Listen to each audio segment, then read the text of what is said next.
정부가 그린벨트 해제 카드까지 내세우며 주택 공급 속도전을 선언했습니다. 하지만 실수요자들의 숨통을 터줄 것인가를 두고는 시장의 셈법이 복잡한데요. 이번 대책의 실효성과 내 집 마련 전략까지 짚어보겠습니다.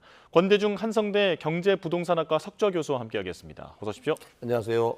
네, 교수님 이번 대책을 두고 정말 의견이 분분한 것 같습니다. 일단 교수님께서 보시기에는 총평을 좀 해주시면 네. 좋습니다. 이번에 대책은 지난해 97 대책에서 135만 호, 또 올해 1월 29일 날 6만 호에서 140만 호가 넘거든요.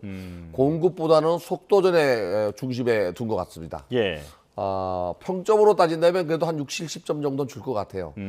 다방면으로 도시 재생부터 재개발, 재건축부터 금융규제 완화까지 했기 때문에 조금은 영향을 줄 것 같아요. 아쉬운 점이 있다면은 단기주택 공급 정책이 미흡했다. 지금 내는 것도 전부 다 5년, 10년 이후에 입주 물량이기 때문에 착공 물량과 입주 물량은 분명히 다르거든요. 그래서 이번 대책은 속도전에 둔 거 아닌가 하는 생각이 듭니다. 예, 사실 정부는 계속 마른 수건을 쥐어짜는 각오로 하겠다라고 했는데 그 정말 마른 수건을 쥐어짤 만큼 할 수 있는 최선의 노력은 다한 거라고 보십니까? 일단은 공공택지를 개발할 때는요, 일단 지작물 조사하면서 감정평가해서 보상 나가는 데까지가 2, 3년이 걸려요. 이걸 좀 더 다축하겠다는 거고, 또 하나 이제 인허가는 교통영향평가나 환경영향평가처럼 이제 여러 가지 평가를 해서 사업 승인을 내주거든요. 이거 역시 다축하겠다는 것. 그러고 난 다음에 이제 토지 이용 계획을 잡고 이 택지를 개발하고 그 이후에 이제 착공해서 분양하는데 이걸 많이 단축한다고 그러니까 좀 실효성은 좀 있는 것 같아요. 단 관건은 토지 등 소유자들에게 얼마나 토지 보상을 빨리 끝내느냐가 관건인 것 같아요. 예, 지역 주민 반발이라든지 어떤 이제 협의가 많이 필요한 상황인데 지금 말씀해주신 것처럼 속도에 강조를 했습니다만 이제 실제로 몇 년 정도 지난 후에 입주가 가능할 것인가 어떻게 전망하십니까? 이게 사실은 뭐 정부 말대로 3, 4년 만에 착공하는 건 불가능해요, 사실은. 이게 속도를 낸다 하더라도 토지 보상이 적어도 2년 이상 갑니다. 이게 처음에 보상 합의가 된 문제가 없는데 토지 등 소유자들이 더 많은 그 금액을 요구하게 되면 지방토지수용위원회나 중앙토지수용위원회까지 3심제도로 돼 있기 때문에 거기까지 가는 순간 한 2년 걸립니다. 2018년도에 그 당시 민주당 대표였던 이해찬 대표께서 주택공급 30만 호 발표한 게 3기 신도시입니다. 올해로 딱 8년입니다. 8년인데 아직도 토지 보상이 다 안 나간 데가 많아요. 광명시흥지구는 9만 가운데도 불구하고 이제 보상 나가고 있습니다. 제일 빠른 데가 남양주 2지구하고 고양 창릉지구인데 거기가 좀 빠르다 하더라도 아직도 뭐 착공하고 진행되는 건 지지부진하거든요. 그래서 이번에 만약에 정부가 내놓은 23만 호가 실질적으로는 2만 7천 호부터 시작하는데요. 공급한다 그러면은 2029년 30년은 벅차지 않겠나. 네.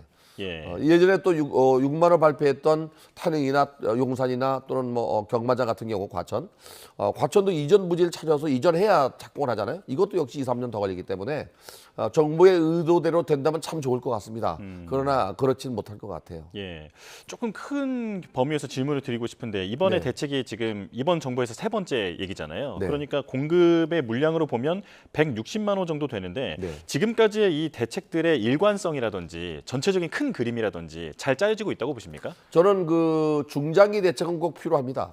주택 시장은 그 주택 공급과 관련된 것은 계획적 체계적으로 미래 예측 가능한 정책이 있어야 되는데 그런 차원에서 이번에 세 번째 공급 대책을 발표했는데 정부의 주택 공급 정책 중장기 대책으로는 실현 가능성만 있다면 상당히 좋은 정책이라고 봅니다. 근데 문제는 이제 계획으로 끝나면 안 된다고 봐요.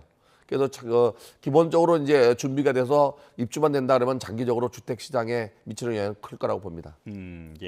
강남과 그린벨트, 강남 그린벨트 그리고 용산 여기가 빠진 것은 어떻게 보십니까? 우선은 서울시하고 국토부가 소통이 안 된 것 같아요. 아무래도 이제 그 택지를 개발하거나 또는 뭐 건축 허가를 낼 때 그 절차가 지방자치단체부터 올라가야 되거든요. 그럼 서울시가 발목을 잡으면 공급이 어렵거든요. 근데 이 서울시의 녹지를 회수하는 것은 결국에 이제 그 국토부와 서울시가 소통이 되지 않았다라는 생각이 들고요.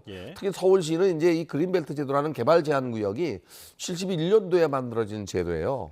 그래서 이 원래의 목적이 도시의 무변화 확산을 방지하고 난개발을 막으면서 녹지를 보존하는 차원인데 녹지를 훼손하는 걸 반대하는 거죠.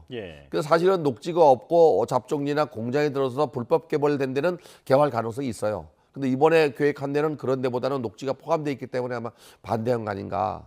근데 특히 이제 수소 차량 기지 같은 건 개발이 가능하거든요. 그건 녹지가 없습니다. 예. 그런데 아마 소통이 안 된 것 같아요. 그래서 향후에 아마 국토부가 서울시하고 소통이 잘 된다면 추가로 주택 공급을 더 늘리지 않겠다는 생각이 듭니다. 예. 이런 이제 협의하는 회의에도 항상 참석을 하시는 걸로 알고 있는데 지금 서울시가 어제 그 대책이 나오자마자 바로 그 협의가 안 된 사안이라고 얘기를 했거든요. 어떻게 될 거라고 좀 저는 보세요? 그래서 이 지방자치단체 서울시와 경기도 더 나가서 국토부가 그 주택 공급은 여야가 없거든요. 네. 민생 민생경제와 민생주거 안정이기 때문에 TF팀을 구성해서 수시로 이렇게 소통을 한다 그러면 이 주택 공급에 좀 도움이 되지 않겠나 봅니다. 네. 예. 자, 이번에 청년 대책 같은 것도 보면 그 아파트 선호 심리 대신에 네. 좀 비아파트 쪽으로 조금 이제 이동을 시키려고 하는 그런 의도가 보이더라고요. 효과가 있을 거라 보십니까? 이번에 나온 대책 중에 유일하게 단기주택 공급 정책입니다. 아, 그렇네요. 네, 예. 그 내년 말까지 신축 기준으로 준공 기준으로 60제곱미터 이하의 비아파트를 사는 경우에는 주택수도 배제되거든요. 이걸 1년 연장했습니다. 금액은 이제 당시에 6억인데 지금 4억으로 내려서 청년이나 신혼부부가 사는 경우에는 주택수도 배제됩니다. 예. 근데 문제가 있어요. 이 무주택자나 신혼부부나 청년이 이 60제곱미터 이하의 소형 10평짜리 전으로 된 주택을 사는 순간 주택수도 배제된 문제가 없는데 그렇지 않을 때 그 이후에는 이게 청약 통장 사용에 제한을 받습니다. 아, 예. 공공택지에서 분양할 때는요, 분양가 상한제가 적용되면서 가점제가 적용되는 경우에 이런 경우에는 이제 주택 청약 통장 가입 기간, 무주택 기간, 그다음에 이제 부양 가족 수로 85점 만점 가점을 적용합니다. 이 주택으로 인정이 되면 이게 빠집니다. 예. 그래서 내년도 2028년도까지는 주택도 배제되니까 문제가 없는데 2028년도 이후에 정부가 발표한 공급 대책으로 입주 물량이 되면 문제가 없는데 예. 그게 안 되면 이제 문제가 되죠. 착공 물량과 입주 물량은 전혀 다릅니다. 예. 그리고 또 하나는 이제 만약에 그렇게 됐을 때 기존 주택 소유자가 만약에 사게 되면 주택수에 들어가게 되면 다주택자가 되잖아요. 그럼 1가구 1주택에 대한 비과세 요건이 지금 현재는 80%까지 공제하고 20%만 내는데 이게 5평, 10평짜리 사는 순간 오히려 지방세 10%까지 포함해서 규제 지역에서 71.5% 양도세를 냅니다. 예. 그래서 이런 부분을 좀 완화시켜야 수요가 증가하고 수요가 증가해야 공급이 늘는데 이게 뭐 2년 동안만 연장해서 1년 더 연장한 거죠. 좀 아쉽다는 생각이 들어요. 예. 보완점이 여러 개 있다라고 계속 지적을 하고 계신데요. 자, 그런데 일단 부동산 대책의 그 어떤 중장기적인 목표로 보면 집값 안정화 아니겠습니까? 네. 그런데 그 이번에 가계부채 총량 증가율 목표를 2배로 올리다 보니까 네. 유동성이 한 30조 원은 더 들어갈 것 같다. 이런 네. 분석이 나오더라고요. 집값이 과연 안정화될 것인가? 어떻게 보십니까? 시중에 유동성 자금이 많으면 어떤 규제를 하더라도 가격은 오릅니다. 예. 돈의 가치가 떨어지니까요. 그런데 이제 이번에 대출 여력을 1.5에서 3%까지 늘린다고 그러는데 그래 되면 이제 어느 사람한테 이 대출을 주느냐가 관건이에요. 예. 아마 무주택자에게 돌아간다는 문제가 없는데 어떻게 이제 정부가 대출을 늘릴 거가 관건인 것 같은데 이게 늘어나는 것만큼은 뭐 일단 부동산 가격은 올라간다고 봐야죠. 네. 예. 그런데 여당 내에서도 계속 우려가 나오는 게 비거주 1주택자에 대해서는 좀 제도를 개선할 필요가 있지 않느냐라는 네. 얘기를 하더라고요. 지금 전세대출 보증 제한 조치도 내려졌는데 어떻게 평가하십니까? 일단 1가구 1주택자도 여러 가지 문제가 있을 수도 있거든요. 만약에 내가 거주하지 않더라도 부모를 모시기 위해서 작은 집을 하나 살 수도 있고요. 또 이 연금 생활이 어려운 사람들은 조그만 주택을 사서 월세를 받는 경우도 있고요. 예. 또 지방으로 전출 가는 경우도 있고 여러 가지 형태가 있는데 이번에 정부가 일부 규제 완화를 해서 예외 조항을 두긴 했습니다. 근데 그 기간이 부모를 모시는 경우 3년으로 제한돼 있어요. 그 부모를 3년만 모시라느냐 이런 얘기가 나오거든요. 이걸 좀 더 면밀하게 검토해서 1가구 1주택도 초기 투자가 아니라면 또 미래에 거주할 계획이 있다면 규제에서 좀 빼야 되지 않나는 생각이 들어요. 예. 지금 이런 대책이나 이런 부분들은 그 국회에서도 논의가 필요한 상황인데 그렇다면 추후에 이런 계획 중에서 어떤 부분이 조금 보완이 되거나 변경이 될 거라고 그 가능성이 높다고 보십니까? 일단은 종합부동산세 과세가 너무 과하게 돼 있다. 물론 고가 주택은 그만큼 세금을 내야 되겠지만 지금도 0.5에서 5%까지 누진과세 돼 있습니다. 예. 근데 금액별로 너무 과하게 돼 있다는 게 문제고요. 또 하나는 이제 조금 전에 앵커께서 말씀하신 대로 비거주 1가구 1택에 대해서 규제하는 것들은 여러 가지 사정들이 있는데 불구하고 그 사정에 관계없이 규제하는 건 좀 문제가 있다라는 생각이 들어서 향후에 아마 국회에서 논의가 있겠지만 이런 부분은 여당 내에서도 지금 지적사항이 나오기 때문에 좀 완화되지 않겠나는 생각이 듭니다. 지난번에 부동산 세제 개편안이 나왔을 때 그때 곧바로 나왔던 우려가 전월세 시장에 가격이 오를 것이다라고 하는 얘기가 있었거든요. 이번에 8.13 대책까지 종합해서 판단했을 때 앞으로 전월세 시장은 어떻게 될까요? 매매 시장도 전월세 시장도 전부 움직일 것 같아요. 우리가 지역 규제를 하게 되면 조정 대상 지역이나 투기 지역, 투기 관리를 지정하게 되면 그 지정 이외의 지역으로 풍선 효과가 나타나죠. 이번에는 위의 가격을 누르게 되면 가격 풍선 효과가 생겨서 아래 가격이 올라갈 수 있어요. 예. 그러니까 20억 이하의 주택은 강세를 보일 거라고 보여주고 또 하나 이제 1가구 주택에 대해서 자기가 자기 집에 들어가게 되면 내가 살던 집은 전세로 나오겠지만 내 집에 살던 사람이 또 나가게 되거든요. 그리고 외부에 살던 사람이 자기 집에 또 들어오는 현상이 되기 때문에 수요는 증가하는데 공급은 한정되어 있거든요. 예. 여기에다가 이제 전세 물량도 점점 줄지만 월세 가격도 조세 전가가 일어날 수 있기 때문에 금년도에는 아니지만 내년에 만약에 세금이 올라가게 되면 그만큼 월세가 또 올라갈 가능성도 있습니다. 그래서 전세 월세 가격이 모두 다 상승 압력을 받을 수밖에 없다. 그래 되면 매매 가격도 상승 압력을 받을 수밖에 없거든요. 예. 네.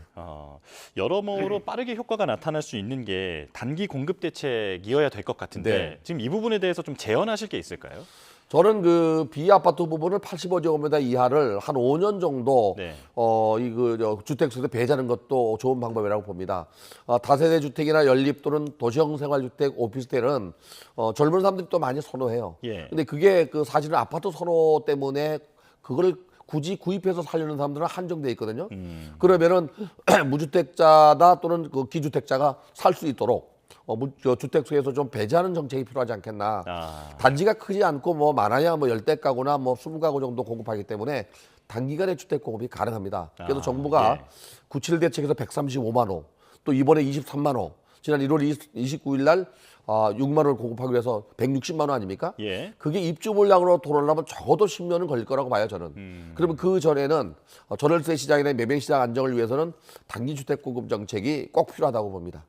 예.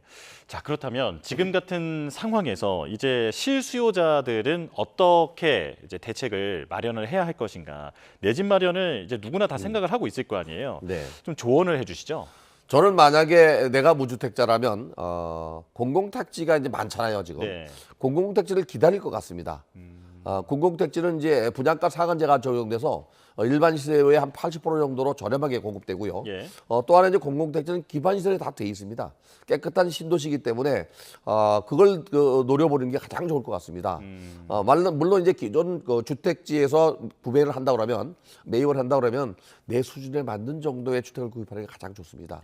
예. 직장과 가깝고 또 아이의 학교가 가깝고 그러면 면적도 큰 것보다는 한 2, 3인이 살 수 있는 25평 정도 그 정도 30평 정도 국민주택 규모 이하를 구입하는 게 어떤가 하는 생각이 듭니다. 네, 알겠습니다. 여기까지 설명 듣겠습니다. 권대중 한성대 경제부동산학과 석좌 교수와 함께했습니다. 고맙습니다. 고맙습니다.